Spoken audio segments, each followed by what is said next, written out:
the Tarang Shakti exercise is very, very complicated by India's standards, because this is for the first time that India will be hosting such a large number of different air forces in one place. It's happening in Sulur, not coincidentally, because it's a very large airfield. It's in Tamil Nadu. It's just on the it's a suburb basically of the city of Coimbatore. Sulur is also very significant because it's the home of India's Tejas squadrons. Yes. Military diplomacy is a crucial, almost like a core aspect of an air exercise, because the air forces of all these countries are representing the people and the governments of those countries. So when they come here, it is basically saying that we are here with the faith of our governments and the faith of your government, allowing our lethal aircraft and combat arms into your country. All of the pilots, all of the maintenance staff, men, women, everyone, they're staying at that base. The idea is everyone stays together, everyone eats together, everyone plays volleyball together, everyone goes for a jog together. They'll go and visit the Air Force school, the pilots from the other countries or the staff. They'll interact with children. They might go to and visit some kind of NGO. Their respective embassies might organize a trip for them somewhere outside. So they really get into the roots, get into the skin of that country. Fighter pilots, no matter which country they're from, they all believe they're from the same species. It doesn't matter if they're American or British or French. The kind of kinship that fighter pilots feel with each other, it transcends geographical, ethnic, racial, nationality barriers like nothing else I've seen on Earth. So you put a bunch of fighter pilots in a room, believe me, they're going to get along. They'll even cross language barriers if necessary, because they believe they've been put on Earth for a special purpose. Wow. Hello and welcome to the 34th episode of In Our Defense. It's been a very busy week for Shiv and me, right Shiv? With Bangladesh blowing up, Vinesh Fogart, India's medal hope at the Paris Olympics, being disqualified this morning. So a crazy couple of days, I think, I'm guessing for you as well. Absolutely a meltdown of a week, and when we're recording this, we're still only halfway through. Yes. And it's been absolutely crazy. Geopolitically, in terms of the Olympics, in terms of the region, everything's like up in the air. So hard week. Yeah. So which is why we decided we'll keep this episode thoda light and fun actually, and we will not in fact discuss the Bangladesh crisis. In fact, a couple of listeners actually requested for that. However, we felt that it's a topic best suited for our producer Anna's Geeta's World podcast that she does with one of our colleagues, Geeta Mohan. And also I think that was just the other reason. The main reason was she complained too much. Yeah. Anna, oh my God, you're invading into my territory and stuff like that. Don't get into our territory. But you should go and listen. They've just done an episode I think, on Bangladesh, yes. So people should go and listen to that. People should do that. So if you want insights on what's happening in Bangladesh, I think they're the best people to listen to, so you can do that. What we'll discuss instead is an exercise that's been organized by India, happening in India, in Tamil Nadu, an air exercise hosted by the Indian Air Force. And I think around, we don't have the full list yet, but I think the last what I read was that around 10 nations participating and around 30 others are kind of observing. Did not understand that, by the way, so don't blame you also, listeners, which is why we have Shiv to tell us what this is all about. So we have that exercise happening in Sulur. Yeah, in Tamil Nadu. Sulur, I think, is the second largest airfield in India after the Hindon Air Base, which where was Sheikh Hasina is sitting right now. Would have been fun actually. The exercise was happening in Hindon when she was there. But imagine that. That did not happen, however. Anyway, so we'll discuss about the exercise, what it means for India, what it means to organize an exercise of this scale actually, because I think maybe the Army and the Navy have been involved in multinational exercises. And I think they've also hosted their own, Malabar being one example, but the Air Force has not. And I think in the release that came from the government, this is India's first multi-nation air exercise. We've had bilateral exercises with countries, US, etc., Russia, but not multi-nation at this level. So we'll get into all of that. But first I want to understand the concept of an exercise, or an air exercise is specifically speaking, because we're talking about the Air Force's exercise. Because you see the nations that are involved, the names I could gather were Germany, France, Spain, UK, Australia, and the US. These are not countries that you're ever gonna go to war with. I'm not saying against, with as in these, because India has a long-standing tradition and a belief that we will always fight our battles on our own, whether it's Pakistan or China. And such statements have been made by the government from time to time that we will fight our own wars. We don't need any help. So we don't expect any of these countries the best NATO ever to sort of ally with us in times of a war. Militarily speaking, they might lend us some assistance diplomatically, etc. Yeah. So these are not air forces which you are going to have to partner with in the time of a conflict. These are not air forces that pilots you're going to have to fly with during a combat mission, etc. So what's the need for such exercise in the first place? What is an exercise all about? Okay, so first off, there are different exercises of different complexities. Like you rightly said, that the most basic kind of an exercise is an exercise that the Air Force can do just by itself, all by itself. Conduct operations and simulations in order to basically practice what it already knows and make sure that everything's working right. These are standard military drills that all air forces around the world do. A step up from that are joint exercises where the exercises basically the air forces of two or more countries come together in one common area and then collaborate and coordinate and conduct what is called a war game, or basically an air force drill, where they follow an agreed schedule and conduct a series of collaborative flights, maneuvers, all kinds of things. And believe me, air exercises are extremely complex.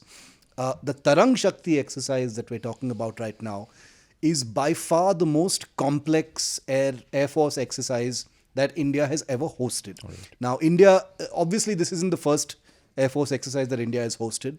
India typically has quite a few air exercises that happen every year. We've got bilateral air exercises that take place with Russia. We've got a bilateral air exercise that takes place with the UK. We've got the COPE India series of exercises that happen with the United States. Yes. We've got a separate one, with the French. We've got one with Singapore. So various degrees of complexities, all the way from, a couple of jets flying in to large fleet sizes flying in and conducting elaborate, complicated exercises.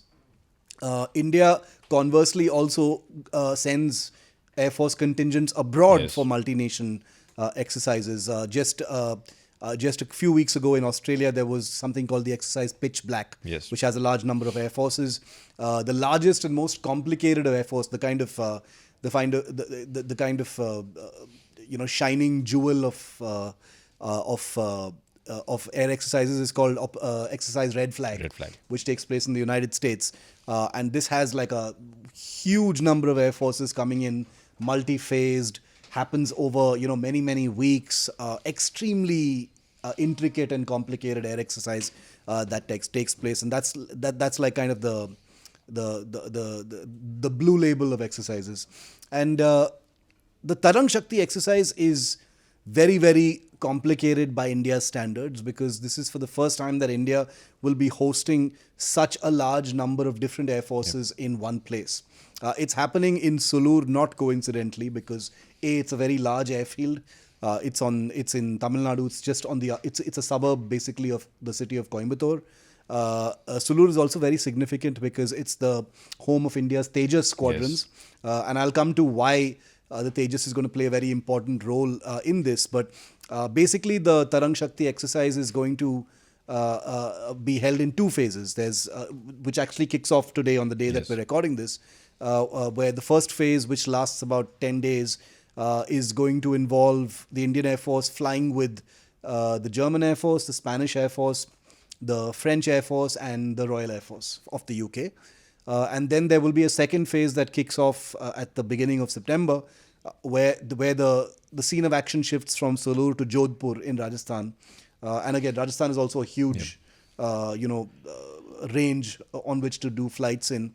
And that's where the United States will join in. The Greeks will also fly in some of their fighters, I'm hearing, and a few other air forces will come in. So this was a very, very ambitious, very elaborate plan where India had actually, apparently, I'm told, sent out invitations to about 51 countries. Yep. Only a handful actually responded, which is not surprising at all. That's typically not surprising because most countries, like you rightly said, many of them have said we'll come as observers, because many countries, they'll do their own planning. They may not be able to spare aircraft for their own reasons. Their aircraft may be committed operationally elsewhere. They may have their own local issues to deal with. It may not make economic sense for them because it's an expensive affair. Remember, sending your aircraft abroad. So the air forces that have brought aircraft in are typically large air forces, ones which have pretty good relations already with India. And the ones who are coming as observers, not that they don't have good relations with India, are coming because they get to do everything apart from the actual flying. They get to watch, they get to imbibe, they get to be part of all the different proceedings, the briefings, the tactical meetings, the networking that takes place. And remember, an air exercise has many layers to it. It's tempting to look at an air exercise as basically a bunch of aircraft coming together, landing in one airfield, and just flying together and having a few joyrides in the air. Now, that is a very small fraction of it, because an air exercise is not an impromptu thing. It takes months, if not a year, to plan an exercise, because you're basically putting a huge number of aircraft in a kind of confined piece of airspace and getting them to fly with each other, coordinate with each other, conduct simulated missions together. And through this whole exercise, you're basically getting pilots of disparate aircraft, disparate air forces to soak in the lessons from each other. You're basically learning, it gives a new meaning to the phrase exchanging notes. You're doing that every minute of the day as a pilot. If I were a pilot, if I were an Indian pilot in Sulur right now, flying with the Royal Air Force, the Spanish, the Germans, and the French, it would be like a spectacular kind of coming together of how pilots do different things. And when pilots come together, I can tell you that they're a riot because there's this huge amount of hunger and curiosity about how other pilots do pretty much the same things. Because ultimately, when you're not flying in combat, most of the rest of what you're doing in an aircraft is pretty mundane training stuff. But that's where most of the learning actually comes in, because the more you prepare in peacetime, the better prepared you are in war. How to get the best out of your aircraft. And I'm taking very simplistic, examples, but how to squeeze the best performance out of an aircraft in a certain scenario. Are there better ways to get out of a sticky situation? What kind of combat maneuvers best suit a certain kind of situation where you've got someone on your radar. I'm not a pilot, but I'm just sort of thinking of scenarios that would come up. If an Indian pilot is flying together with a Spanish pilot, is it going to be the same kind of experience as it is flying with a British pilot or a French pilot? The French have Rafales, we've got Rafales. Are we doing stuff with our Rafales that are actually better than the French? Maybe the French will learn that we've found a way to use the Rafales more economically than they have. So, these are just small little things, but the vast complexity of air exercises basically means that pilots, and please remember, and I want to say this right off the bat, that pilots are one small part of air forces. Air forces are maintenance crews, there are air traffic controllers, there are radar controllers, there are weapon systems operators, there are mechanics on the ground, and air exercises typically take all of this into account. So you will have, while the pilots are in the air and exchanging notes and soaking up each other's best practices and and tactics and things like that, you've got maintenance crews on the ground learning from each other. How best can I shave off a few minutes in how to maintain an engine, precious minutes? Is there a better way to open up an aircraft? Have I learned something about the Rafale that the French don't know? Maybe we could collaborate and exchange thing. Radar controllers, air traffic controllers will be talking to each other. Maybe there's a best practice that the British have that we don't have. But when we look at them and think, hey, actually that's a better way of laying out the picture of a battlefield, etc. I'm just putting out a kind of very civilian perspective, simplified perspective of what it could actually look like. It's vastly more complicated than that. But the general idea of an exercise is for there to be a very uncensored, very open, collaborative way of doing all the things that they would do in an actual combat scenario. And the end destination of an air exercise is when everybody lands and everybody leaves from there. It's basically we can work together. In the event that we need to fly together. And I agree with you. I mean, there is literally no scenario that anyone can think of where the Indian and Spanish Air Forces would need to fly together for a combat mission. It's as unlikely as anyone can think, right? But the idea is to create a system of fraternity, a system of exchanging information, a system of best practices, a kind of commitment to quality, a commitment to always learning, creating a culture where pilots don't think that they know it all. They can always learn more, and maintenance staff and crew. So it's basically, it's like the rising tide. It's like all the air forces involved, no matter how advanced they are, they're there with that commitment to actually leave there knowing something more.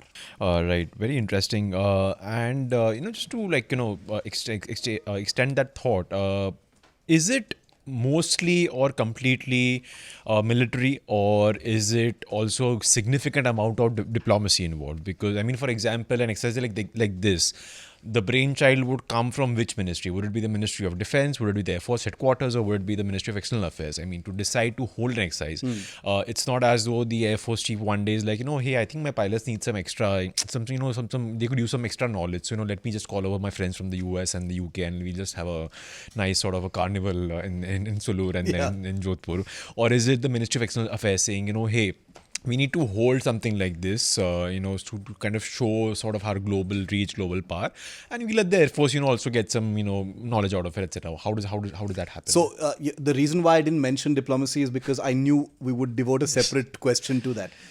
You're bang on. The diplomatic aspect of it is actually kind of the icing of this entire air exercise cake. You're absolutely right. The External Affairs Ministry works with the Defense Ministry and the Air Force in this case, to lay out this entire plan. So they're looped in, they are facilitators, they've got to organize, many of the, permissions, etc., the scheduling, etc., for this kind of thing. Because military diplomacy is a crucial, almost like a core aspect of an air exercise, because the air forces of all these countries are representing the people and the governments of those countries. So when they come here, it is basically saying that we are here with the faith of our governments and the faith of your government, allowing our lethal aircraft and combat arms into your country, in order to learn from each other, and with the sort of basic idea that we can be partners in combat should that unlikely scenario actually arise. So there is a very, very, very strong, powerful core of diplomatic friendship that kind of underscores and defines what air exercises are all about. Remember, Dev, that in all embassies and high commissions around the world, there are military attaches and defense attaches. The reason for that is that security cooperation between countries is deemed so important between countries, that have diplomatic relations, that it has been felt necessary for decades together, not recently, for decades together, to have dedicated defense wings in all embassies and high commissions. India certainly has them, to conduct this kind of coordination. So you've got Indian high commissions and embassies abroad who are also part of this entire very, very elaborate planning process. Vayu Bhavan, which is the Air Force headquarters, which is in Delhi, very close to India Gate. That's where, let's paint a picture. That's where the idea for a Tarang Shakti would start. Right. The External Affairs Ministry and the Ministry of Defense would be the two nodal ministries that would be involved in collaborating with the Air Force and creating a plan. Which Air Forces can we invite? Which Air Forces can we not invite? Are we sending out an open invitation? What about China? What about Pakistan? They're not invited for diplomatic reasons, obviously, but all of these things are taken into account. There may be countries that are in the diplomatic doghouse now who we don't want to invite, and that would become a headline separately. But typically, apart from Pakistan and China, India never has had any issues as such. So the two ministries would get involved. You'd have the intelligence agencies also getting involved. They'd come from under the Home Ministry. So you have the Home Ministry also being looped into this whole thing. You've got some of your technical ministries, the Airports Authority, etc., for airspace management. Where can this actually happen? Sulur is a busy piece of airspace in the peninsula, not very far from airspace around Chennai, etc.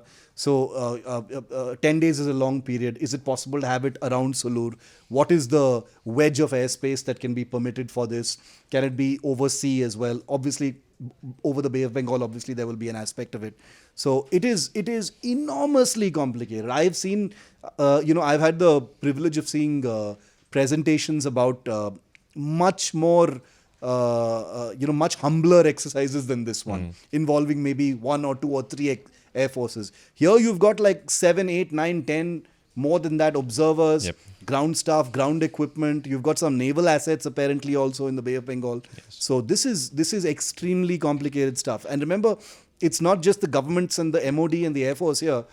It's the corresponding entities in those countries which you are coordinating with. So, I mean, the mind kind of blows when you actually think about it. How are they doing this? Are they doing this over WhatsApp? Are they doing this over emails? Do they have some kind of a hotline, a database to, chart all this out? These are military guys and government guys. Sticking to a schedule or a blueprint is what they've been trained for their entire life. So they know what they're doing. But I can tell you that an exercise is a hugely diplomatic activity. Right. And on the ground also, by the way, apart from the combat and maintenance and aircraft and flying and weapons aspect of it, the men and women of the air forces, they're living on the same site. They're living at the Sulur base. All of the pilots, all of the maintenance staff, men, women, everyone, they're staying at that base. The idea is everyone stays together, everyone eats together. Everyone plays volleyball together. Everyone goes for a jog together. They'll go and visit the Air Force school, the pilots from the other countries or the staff. They'll interact with children. They might go to and visit some kind of NGO. Their respective embassies might organize a trip for them somewhere outside. So they really get into the roots, get into the skin of that country. So the whole idea is a diplomatic, military and a cultural exchange. Right. I mean, it's almost like the Olympics of, like military operations, I'm guessing. Like, it's like, there's a lot of competition. We will definitely come to that aspect. Yeah. Right. You, in the first question, you mentioned briefly about the Tejas. I was going to bring that up on this episode. When reading up about Exercise Tarang Shakti, I saw a quote by, I think I forgot who it, but by a senior Air Force officer who talked about how they are not going to be able to display the Tejas Mark 1A to all these air forces because of a reason that we've discussed on, I think, 2 or 3 episodes previously. It's been delayed. The Air Force was supposed to have at least 1 or 2 odd Mark 1As by now, but they haven't. And now it looks like it won't even come this year. In the previous episode, when we discussed this, we talked about that how one might show up around Independence Day, which is a week from now, but that's unlikely to happen anyway. For our listeners, viewers, and our episode on the Tejas Mark 1A has gone viraling around Air Force groups. So we'll put that link in the description. Yeah, definitely. In fact, just a small aside, I pinged you about this as well. A day after that episode came out, I think one of the senior Air Force officers from the headquarters was at an event somewhere where he kind of gave a veiled thread that, Atmanirbharta is all fine, but we need our planes, bro. Please. Absolutely. Yeah, so I wish he had said that before that episode. We could have included that bite in that episode.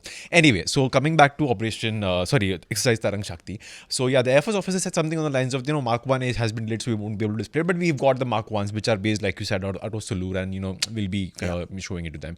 So I got this sense that the Air Force kind of wants to display and, put out Tejas to the world. Your thoughts on that? Why is that so? And what's Tejas' significance for this particular exercise? You're right. Sulur, like I said, it wasn't a coincidence that they chose Sulur. Because it's a large airbase which with lots of facilities, so obviously it can accommodate a large number of people, large number of aircraft, etc. And also it's home to the Tejas. Sulur is now, and Sulur is a very old, very historic base with a long history in wars and things like that. But in the modern age, it's known best as home to the Tejas since 2016 when they first started entering service. It's a source of great pride for the Indian Air Force, which has had an otherwise rocky relationship, as we have discussed. So, to my great pain and agony from HAL, even now I get angry messages from HAL veterans about that one episode, which we will also link in our description, which is that the Air Force, after having a long and troubled relationship with the state-owned labs and agencies and HAL over the Tejas, it now absolutely adores the aircraft. The two squadrons in Sulur I have barely met pilots who are this passionate about an aircraft as I've seen about the pilots of the Tejas, because there's a sense of ownership.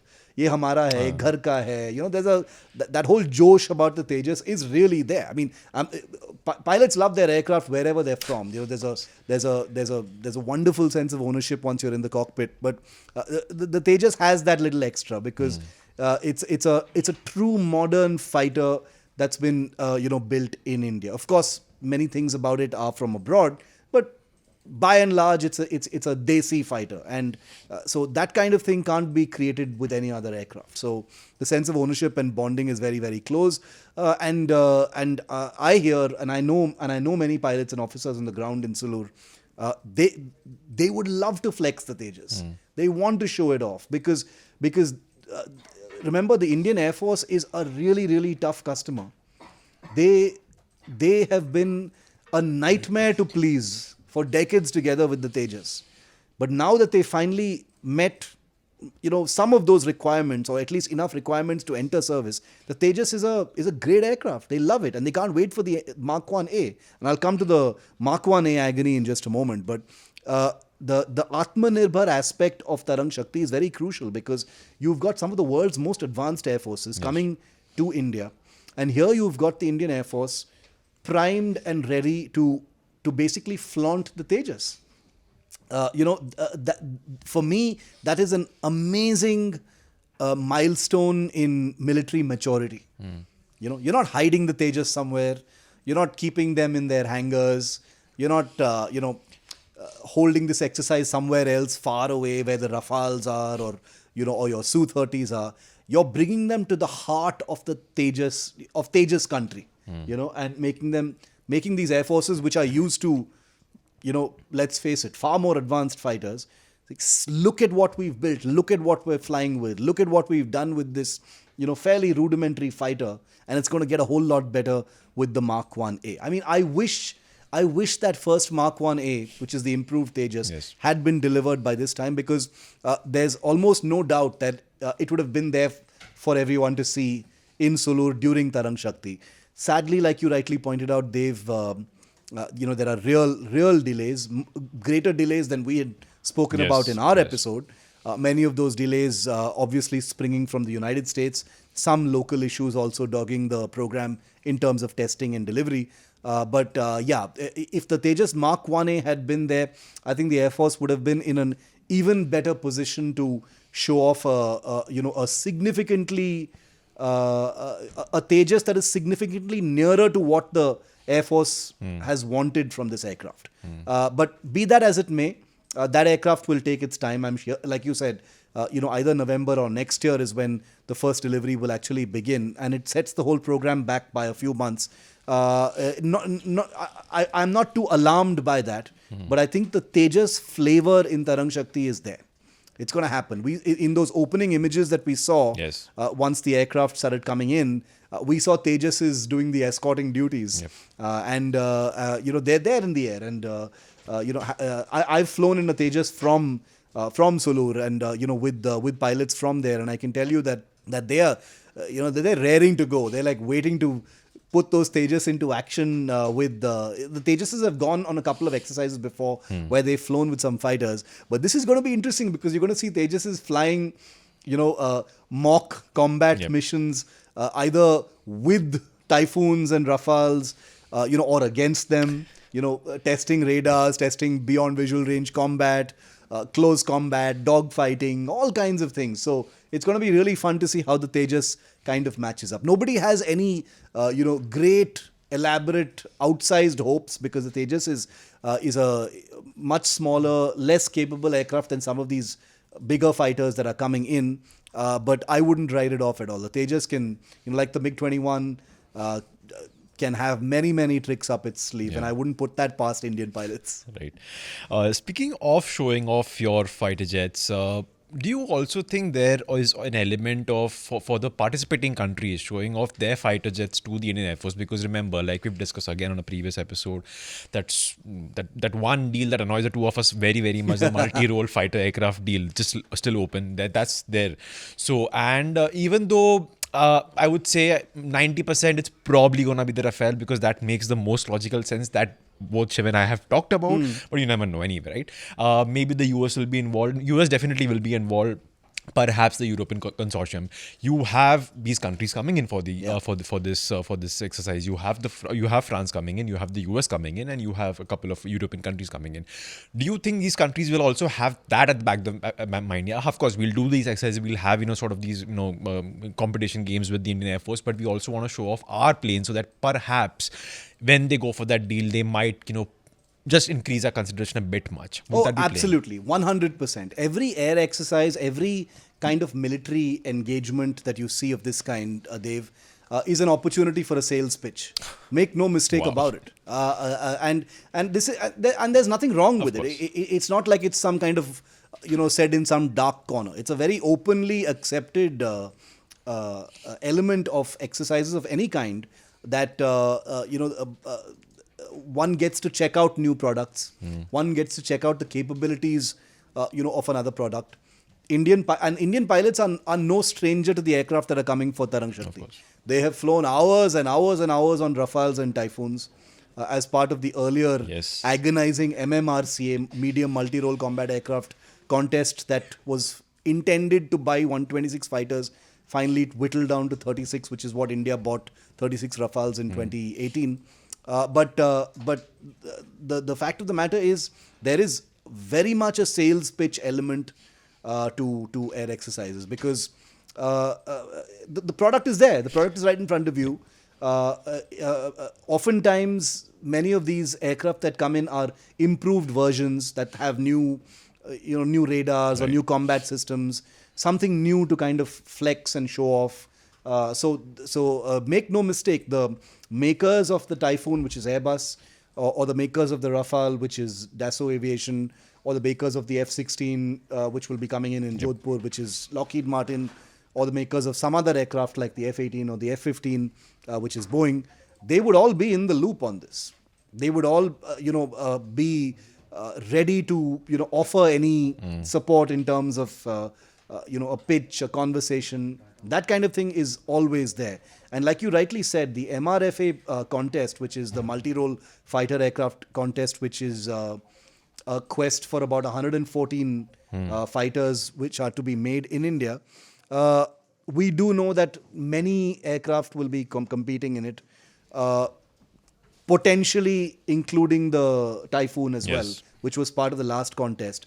But I think most experts believe that if this contest actually goes through as a contest, as a face-off, it is largely going to be a toss-up between the Rafale, which is already in service and is flying in Tarang Shakti, and possibly the F-15 Eagle 2, which is the new improved version of the F-15 from Boeing. Now, I don't think Boeing's bringing in any F-15s.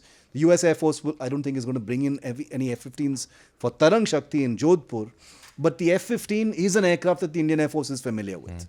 And believe me, it has been looking very, very closely and with a great deal of interest at how, despite all your fancy fifth generation fighters and all these new fancy things that are coming in, the US Air Force still had to go back to an old Cold War era jet, spend billions of dollars, commissioning a new improved version of it called the Eagle 2, and then buying it. So it's almost like the old fighters have had the last laugh. A new improved F-18, new improved F-15, because the more expensive fifth generation fighter programs have been dogged with problems of price and technology and things like that. So that's something India has looked at very, very closely. So absolutely, Tarang Shakti will be another...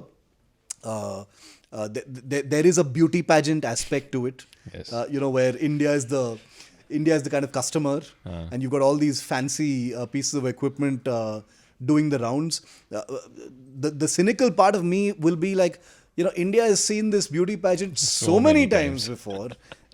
It has been up close with the contestants of this beauty pageant, across so many contests, continents over, more than a decade and a half now.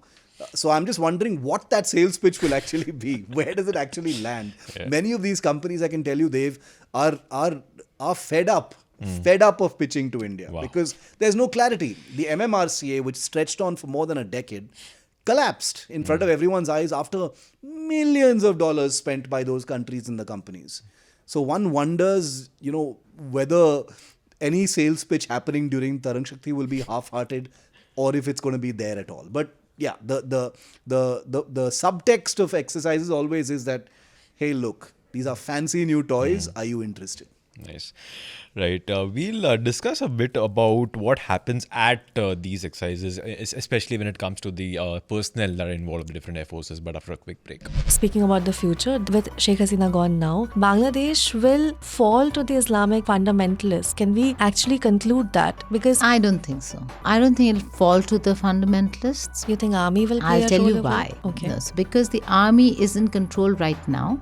The army is not like the army we see in Pakistan. There was a time they were. In an interview with the Indian Express, Nobel laureate and Grameen Bank founder Professor Mohammad Yunus, like you quoted him earlier, he was speaking to the Indian Express and he said regarding this internal affairs, India doesn't meddle with Bangladesh's internal affair because it's an internal affair. So he said that it really hurts this idea. I'll quote him. He said that, if there is a fire in the brother's house, how can I say it is an internal affair? Because diplomacy has a much richer vocabulary than saying it is their internal affair. If something is happening in Bangladesh where 170 million people are angry with each other, youth are being killed by government bullets, law and order is disappearing, it doesn't need experts to tell that, it won't be contained within the borders of Bangladesh. It will spill over to its neighbors. How do we draw the line then? I'll tell you. For India and Bangladesh, it's a very thin line that you have to see you don't cross. The thin line blurs very easily and very often. But internally, I think our security establishment was also telling her that, you need to see what's happening on the ground. I don't know whether if they were on the ball in reading the situation exactly the way it is, but it's not like they weren't monitoring. Sheikh Hasina should have done better for her own people. Clearly. That she's out is not because of anything but the things that have transpired. Yeah. But, there is a but. But also because there was a massive political movement against her.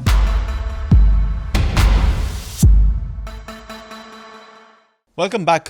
Shiv and I are discussing Indian Air Force's exercise Tarang Shakti that's happening in Sulur. The first phase of which is happening in Sulur in Tamil Nadu. The second phase will happen in Jodhpur, Rajasthan. We have around 10 countries participating and 30 odd observing, what Shiv explained in the first half of this episode. He gave us the basics of what an exercise is all about and the diplomatic significance of one. And now I want to talk a bit more about, what actually happens with these personnel on the ground. But before I do that, because we talked about the diplomatic aspect, I just forgot about one point I wanted to speak to you about. When I was doing the research, I saw that when it comes to exercises, the US seems to have sort of a monopoly on them. Like, almost every exercise in the world, the US will be involved, whether it's a bilateral one or like a multinational one. Multinational, definitely, I think. I couldn't find a single multinational exercise in which the US is not involved, unless you discuss one that involves maybe China, Pakistan and perhaps Russia. Yeah, exactly. So one, what's the deal with the US being in all these exercises? And second, like a more on a more like diplomatic level, is this India trying to emulate that, try to sort of pull off a US model by aiming, because you described this is a very, very complex exercise. It's not very easy to do. Around 150 odd, I think, aircraft will be participating from all these 10 countries. So is India also aiming to do that by telling the world, hey, listen, even we can do something like this? So the reason why it's difficult to keep the US out of any air exercises is because the US Air Force is bigger in numbers than probably all the world's air forces put together. Wow. In terms of numbers of aircraft and just in sheer data, it is a behemoth. It's a monster. So the US Air Force not only is the largest Air Force in the world, but it's also the most widest spread. Okay. The US Air Force is not only deployed in the United States mainland, it's got big air bases in other countries, Japan, Diego Garcia, Guam in the in the Indian Ocean and the Pacific. It's got air bases in the United Arab Emirates. It's got them in Qatar. It's got a presence in Germany. As part of NATO, it's got many different air bases where it operates from. So the US Air Force is not a local national air force of one country. It literally is like a global air force with its network pretty much embracing the entire globe, which means that aircraft, bombers, refueling jets, spy planes, drones can literally reach any part of the world very quickly depending on where things are. It's not like an aircraft has to come all the way from the US and get somewhere. They have them everywhere. The Kadena Air Base in Japan is a great example. It's one of America's largest offshore air bases ever. So it's calling it the US Air Force is one thing, but it truly is a kind of global air force. So that's one of the reasons why its area of interest, its area of responsibility, its area of operations pretty much spans the entire globe, and therefore it barring China and Russia, it has interests in being part of these exercises, and the countries that hold these exercises with the US also gain from it, because the US is without a doubt the most advanced air force in terms of equipment, in terms of numbers, etc. Is India trying to emulate that? Not quite, and I'll tell you why. The manner in which the United States conducts these air exercises, it's almost like from a position of much greater power. It's from a kind of mothership towards its allies. A kind of, I'm sitting here, I am the most powerful, and now I'm going to bring all my allies into this matrix of capability so that we can all practice together as a global air force. Whereas India's intent in these multinational air forces like Tarang Shakti is very different, because India doesn't have these kinds of global territorial intents. And I'm not talking about territorial aspirations. I mean, in terms of keeping a watch over the entire world. India recognizes that its stature is regional at this point of time. Of course, it has global aspirations. It is a big regional power. Considering the power shifts that are happening right now vis-a-vis India, China, what's happening in Russia, etc., India's place in the Eastern Hemisphere, the global South, as it were, is hugely important. It's become like almost a kind of centerpiece for what could be combat operations going into the future. The Malabar air exercises and the Malabar naval exercises between the United States, India, and Japan, and also Australia now joining in, mean that India is almost uniformly recognized as the kind of fulcrum point in the Eastern Hemisphere in case shit hits the fan. This is where things will have to happen from. India will have to be the in charge as far as any kind of large-scale operations are concerned. This will be the staging area for any kind of large-scale operations vis-a-vis China. And it is in recognition of that India is holding these exercises to almost demonstrate that it is ready for that role. That it is capable of organizing highly complicated military mixes, land, sea, and air. It is capable of operating with all these disparate air forces, which demonstrates not just that its pilots can fly planes, which is fine, but that it has the bandwidth and the kind of planning intelligence to actually put something this complicated together. And believe me, not enough is said about that planning. The actual execution is one thing, but the planning is what shows the maturity of a military in a country. It's like the logistics part of war. The actual fighting is one thing. The logistics is the difficult, painful, and finally the sustaining part. And it is that difficult. It is that difficult part of the planning that India is actually trying to flex here. Because see, ultimately, if we cut out all the BS, ultimately these are a bunch of aircraft coming together, bunch of maintenance guys chatting, complicated discussions happening as far as tactics are concerned, very valuable lessons being across osmosis happening of best practices and all that stuff. But ultimately, when you boil all of that away, the big message from Tarang Shakti is that India has pulled off something this big and this complicated. So they're not just a bunch of pilots and air forces across the country, bases across the country. They're a country with the maturity, the wherewithal, the depth of understanding, the depth of planning to be able to organize something this complicated. That's the real thing here. Yeah, right. That was all the serious stuff now. Yeah. Let's move on to, I'm guessing that there will be a lot of fun elements to such programs, such exercises. You have, pilots, officers, personnel from around 10 nations coming together, interacting with each other. Two points over here. One, obviously, there is a serious angle to it as well. That, military personnel, usually they aren't trained as diplomats. And you are representing your country. And military, I mean, when I picture military personnel, I picture them as to be like, brash, aggressive, in your face. They'll tell you what it is. They won't beat around the bush. They don't know the art of subtlety, which is very, very much needed when it comes to diplomacy.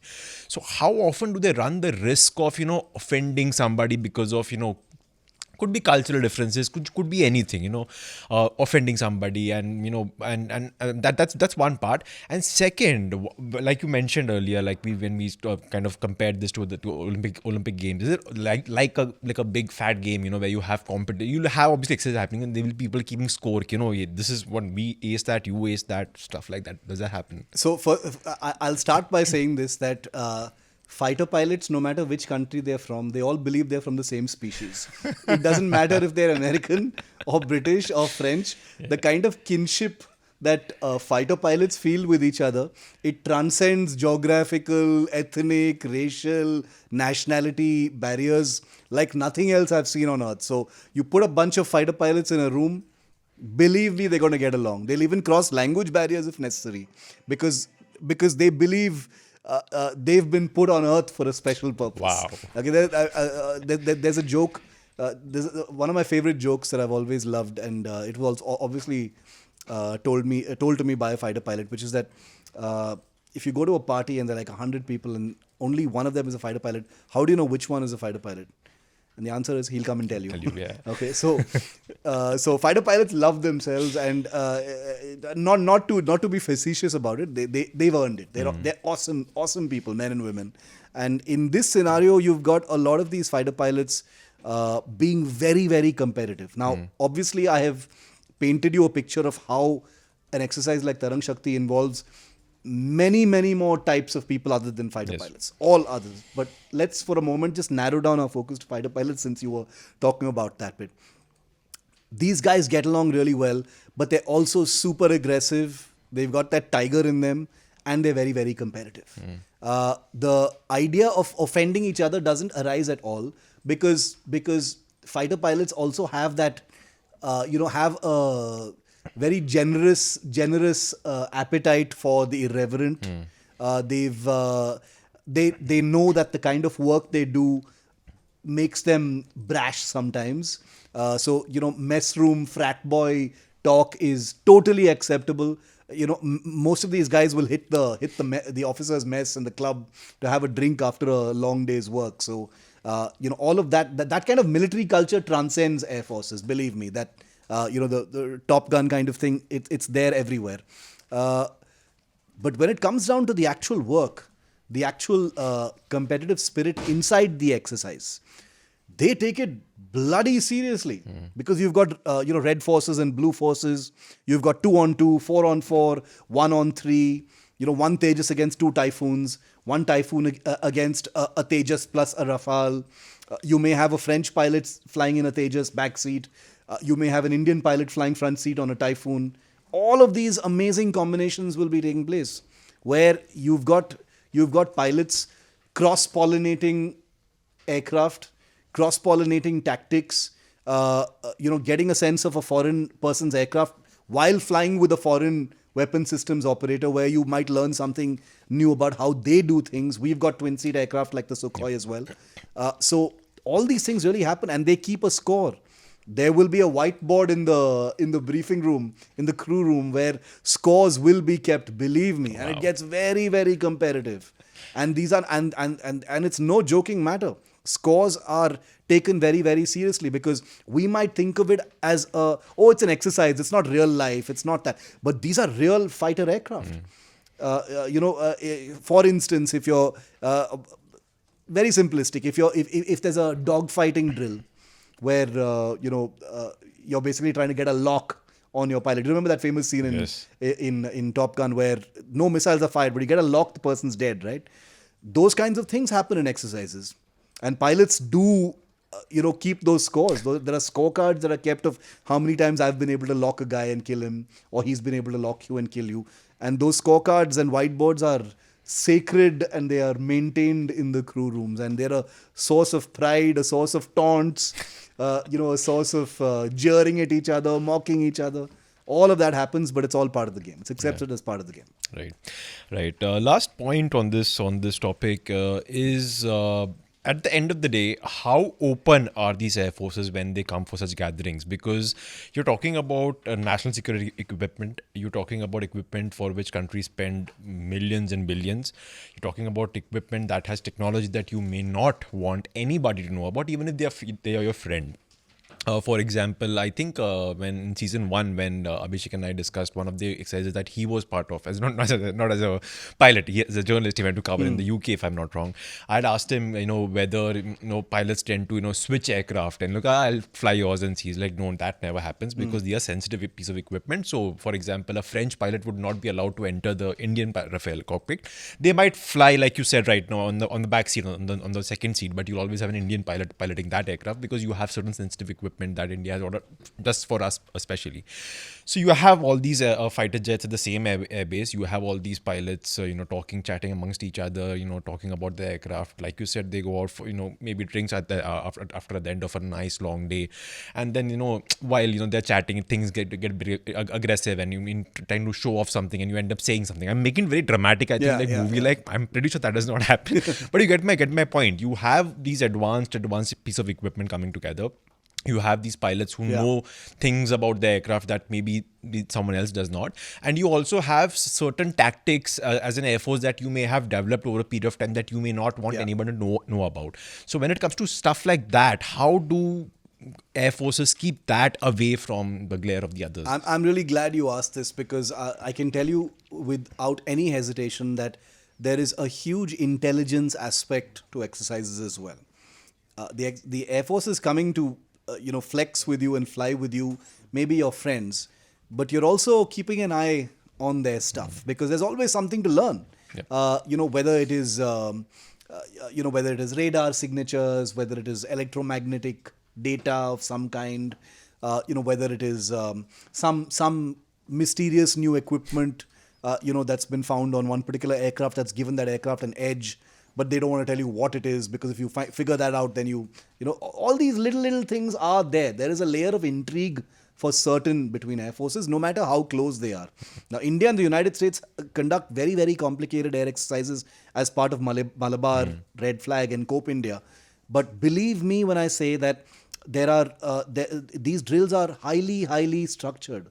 There will be certain maneuvers and certain drills where there's total radar silence. Radars are not switched on in order not to, send out any kinds of radiation that can be soaked up by Indian equipment. Similarly, the Russians panic a lot when India and the US have exercises. The Russians say, please don't allow any Americans to fly our aircraft. I remember there was a Cope India exercise, India and the United States, in Kalaikunda in Bengal, I can't remember the year, but they'd basically brought in F-15s, F-16s, and an E-3 AWACS aircraft, a Sentry. It was one with the big dome on its head, a Boeing with a dome on its head. And I remember that there were certain drills where radars were not switched on. They couldn't fly with all their equipment on. When it was in the air, other aircraft couldn't be in the air. You're flexing, you're showing off, saying, I have this equipment, but don't come too near. I don't want you to know too much about it, and things like that. I do remember that now, of course, you've had umpteen number of US Air Force and other Air Force persons who've wanted to get into a Sukhoi. And the Sukhoi is like this... the Sukhoi and the MiG-21 are the two fighters that American pilots always want to get into. They're like, oh my God, we've heard all the stories. Please let me at least sit in the cockpit. Many of them have had flights, especially senior officers, always flying with an Indian pilot, never alone. So that things can be taken care of in terms of what can be seen, what can't be seen, whether something can be switched on or not. Same goes for India. Our pilots get a chance to check out other equipment.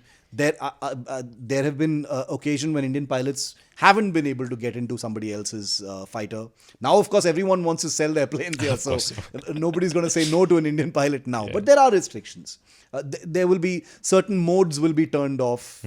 When a foreign pilot is sitting in your aircraft, that you can't use, that might give away something. And these are pilots; they know everything about an aircraft. So it doesn't take them long to figure out what some new piece of equipment, some new bell and whistle, will actually be. So these things are done with a lot of care. And believe me, at an airbase, it's tempting to think of it as this guy wants a flight in a Su-30, chalo, karate hain yaar iske liye. Those things take a lot of clearances from the Defense Ministry, the External Affairs Ministry, the intelligence agencies. Obviously, there's a chain of command and a protocol, but you can't just invite a guy into the cockpit and fly him. It's not like the base commander decides and it can happen. These things require clearances because, like you rightly said, billions of dollars are spent in developing, improving, upgrading, maintaining, flying these things. And you don't want to give away any kind of a competitive advantage in any way, not just in terms of technology, but maybe you save a huge amount of money in the way you maintain an aircraft. Maybe you save a huge amount of money because you've figured out a small piece of software code that makes your aircraft more fuel efficient. Something small that gives you some kind of competitive advantage. So you don't want to share that with even the people you're close to. I think taking an example from a previous episode on Kargil, when you talked about how the Indian Army was able to customize the Bofors guns to sort of like shoot like a rifle Direct and firing, stuff, a trajectory, which even the makers of the gun had no idea how to do that, which is what you discovered when you visited their factory years ago, I think after the war. I think that perhaps is an example. So if the Indian Army were to be doing an exercise back then, I don't think they would be showing off that capability to others, see if we could do this. Right, I think we'll end it there.